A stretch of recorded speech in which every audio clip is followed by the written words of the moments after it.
Нормално ли е да сте не винаги усмихнати, да не сте постоянно щастливи, да не харесвате всички, да не ви харесват всички, да сте често изморена и да отказвате срещи с приятели? Нормално ли е да си изморена от неизчерпаемата енергия на бебето?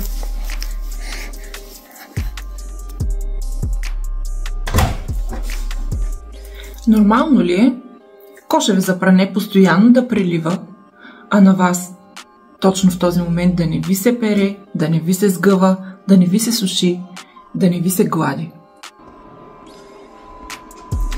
Нормално ли е не винаги да ви се чисти? Нормално ли е да имаш разширени пори, торбички под очите, бели коси, да си рошава, не винаги да си в перфектен външен вид? Нормално ли е, когато имате малки деца, да е почти постоянно разхвърляно? Нормално ли е не винаги да ви се готви? Нормално ли е не винаги да ви се тренира, да имате целулит и понякога да ви се ядат бокуци? Нормално ли ви е, когато бебето ви не иска да заспива, а вие искате да си почивате, да се чувствате безсилна?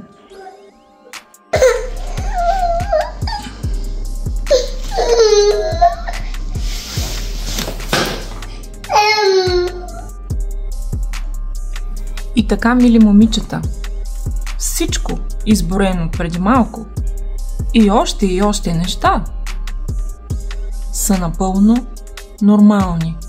Да, нормално е. Живота ни не е Инстаграм пост. Живота ни е една реалност, която е пълна с трудности. Особено ако нямате помощ от близък роднина, като майка или свекърва или гледачка, които да ви помагат в отглеждането на децата. Особено ако те са с малка разлика. Всичко това е напълно нормално. Почти никой в къщи не изглежда така, както виждаме по снимките в социалните мрежи. Днес аз съм с особено красива коса, защото съм ходила на фризьор. Но по принцип не изглеждам така. Особено ако имаш 2 деца и ги отглеждаш сам, няма как да отделиш толкова много време на прическата си или на грима си. Общо взето свършваш само най-необходимото. Много е важно да помислим малко по въпросите, свързани с това как социалните мрежи влияят на психиката ни. И за пореден път да кажа, в 99% от случаите това не е реално и това е само някаква малка част от живота на хората, които следваме. Така че ако виждате някоя майка, която има перфектното тяло, перфектната кожа, перфектните усмихнати, супер послушни деца и мъж като Аполон, трябва да знаете, че на 99% това не е реално и всъщност тя ни показва наистина една малка част от живота си, която тя е решила да ни покаже, да заснеме. В повечето случаи с цел да се рекламира някакъв продукт, от който тя да се облагодетелства. Няма нищо лошо в работата на инфлуенсърите. Аз имам знания в сферата на маркетинга и смятам, че инфлуенсърите са много важна част от рекламния бизнес. Но просто наистина трябва да си даваме сметка, че това не е реално.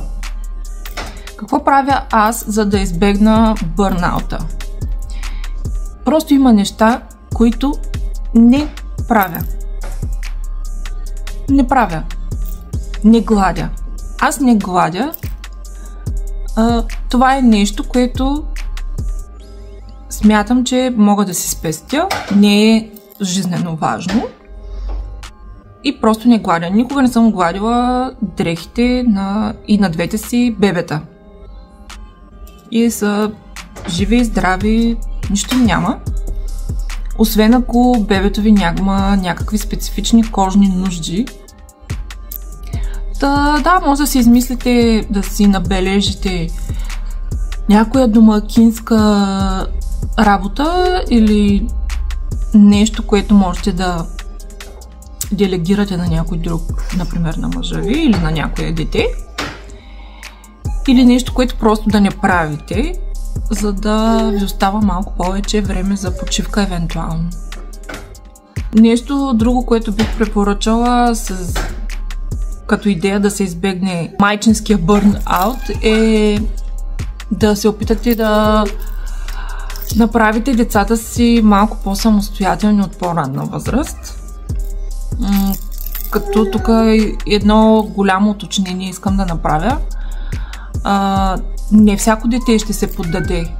Така че ако виждате, че детето ви има данни да бъде по-самостоятелно от малко, просто давайте му все повече поле за изява, за да можете да не се побъркате. Имам приятелки и познати, на които майките им, свекървите им, сестрите им почивните дни вземат децата да ги гледат или им готвят, или по какъвто и да е начин някакъв друг им помагат. За добро или лошо, на мен такова нещо не ми се случва. Но мисля, че с добра организация в къщи, като успеете да се разпределите задачите по правилния начин, не се усеща толкова много липсата на такава помощ. Друга идея за избягване на майчинския бърнаут, която в момента не е на 100% приложима в зимния период, но опитвам се да прекарвам максимално много време навън. Защото поне аз съм по този начин, седенето в къщи не ми влияе добре. Постоянно си намирам да върша нещо и умората се натрупва. А като си навън и си с детето на пейка, площадка, първо, че се срещаш с някакви хора, с които можеш да си общуваш, ако имаш желание, разбира се.